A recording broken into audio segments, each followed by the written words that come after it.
Toujours pas d'officialisation pour Jude Bellingham et pour Fran Garcia. Si, c'est officiel. Le jeune espagnol revient à la maison. Et si le Real Madrid finalement ne recrutait pas d'attaquant cet été, enfin pas d'avant-centre, pour attendre potentiellement Kylian Mbappé en 2024. Et si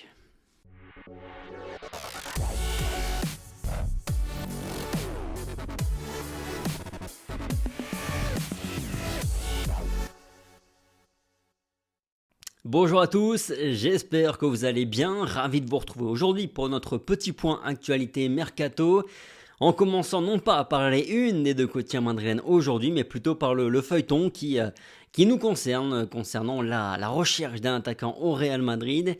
Alors après, Avert, ça semble aussi se gâter un petit peu avec Harry Kane, selon plusieurs sources comme Relevo, La Copé ou encore José Félix Diaz, qui a confirmé ça tout à l'heure.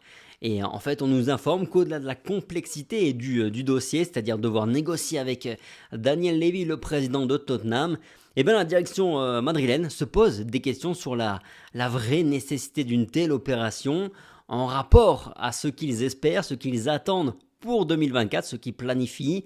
Et là, retour à la case départ, Florentino Pérez espère et pense pouvoir recruter Kylian Mbappé l'année prochaine, car ce dernier lui enverrait notamment des signaux positifs, des signaux favorables. C'est effectivement ce qu'on peut lire à droite et à gauche, notamment dans la presse française, que la tendance n'est pas une nouvelle prolongation de contrat pour Kylian Mbappé, mais c'était la même chose il y a un petit peu plus d'un an. On nous dit alors que le Real Madrid étudie la possibilité de ne pas recruter d'avant-centre cet été et d'y installer plutôt Rodrigo à ce poste-là.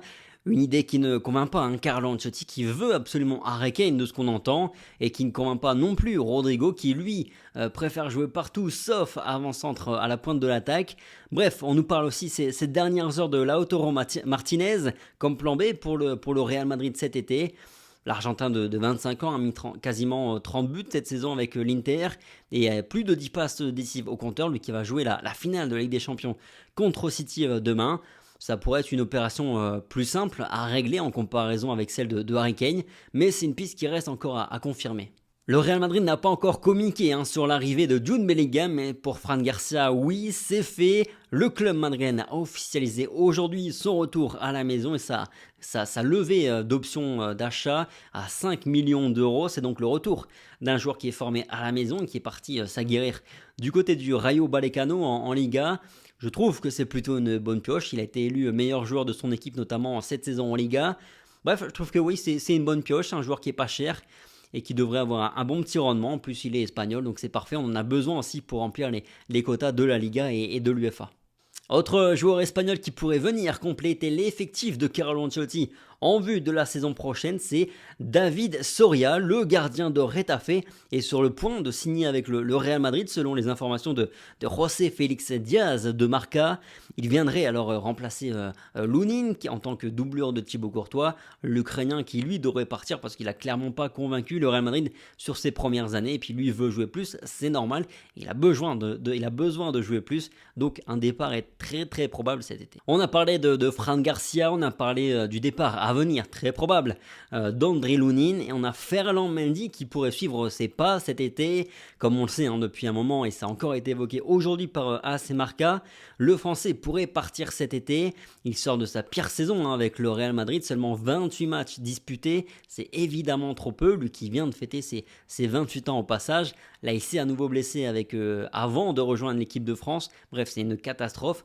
Alors évidemment le Real Madrid l'a mis sur la liste des joueurs susceptibles de quitter le navire cet été. Le seul problème c'est qu'après une telle saison, du côté de Madrid on a peur de ne pas recevoir d'offre ou en tout cas pas d'offre à la hauteur. Et dans le même temps, on a le nom de Alphonso Davies qui continue de circuler, de tourner un petit peu autour du pot Real Madrid, tout ça tranquillement. Je vous parlais hier des déclarations du joueur, un petit coup de froid sur les rumeurs. Son agent a réchauffé un petit peu tout ça en parlant aujourd'hui avec Fabrizio Romano. Aujourd'hui, il a dit, je cite, l'intérêt du Real, c'est un grand club, j'ai toujours été fan, ils ont 14 Ligues des Champions. Quand on entend qu'un tel club s'intéresse à votre joueur, on est fier, a-t-il déclaré. On a plusieurs sources sérieuses qui évoquent un vrai intérêt de la part du Real Madrid en tout cas. Peut-être pas pour cet été, mais en tout cas pour 2024, potentiellement le Real va foncer dessus, à moins que évidemment ça bouge un petit peu avant du côté de Madrid. et c'est-à-dire si Ferland Mendy part cet été. Tiens, la petite question du jour pour vous, et elle va être sur ce sujet-là, cette thématique. Est-ce que vous êtes favorable, vous, à un départ de Ferland Mendy, une vente cet été? Et à combien vous l'estimez, vous, Ferland Mendy, sur le marché de transfert? 20, 30, 40 millions d'euros? Dites-moi un petit peu, puis on en reparle demain. Sinon, hier, je vous sondais au sujet de Dani Ceballos et vous êtes majoritairement favorable à une prolongation de contrat du joueur espagnol, même s'il ne fait pas l'unanimité non plus dans les commentaires. Alors, personnellement, il m'a convaincu sur le fait qu'il a sa place dans l'effectif du Real Madrid, et je suis donc favorable plutôt à ce qu'il prolonge avec le Real Madrid. Il n'y a pas de souci là-dessus, c'est un joueur qui n'a pas un gros salaire, c'est un joueur qui va répondre présent sur les minutes de jeu qu'on va lui accorder dans la saison. Donc c'est un bon joueur dans un effectif, il n'y a pas de souci là-dessus. Maintenant, perdre Dani Ceballos, ce serait pas non plus très problématique à mon sens pour le Real Madrid, parce que déjà, si on va très très court terme, la saison prochaine, on est blindé dans ce secteur-là au milieu de terrain, et même si on voit un petit peu plus loin, donc l'année d'après, avec les départs normalement de Kroos et de Luka Modric, je pense que on n'aura pas trop de mal non plus à trouver des joueurs au moins aussi bons que Dani Ceballos pour compléter cet effectif du Real Madrid, parce que les titulaires futurs au milieu de terrain, je pense qu'on les a entre Tchouaméni, Camavinga, Fede Valverde et Bellingham qui vient d'arriver. Bref, voilà un petit peu pour le tour d'actualité, la revue de presse de Real France. Merci à tous pour votre fidélité, le petit like, le petit partage, donnez de la force, ça fait plaisir.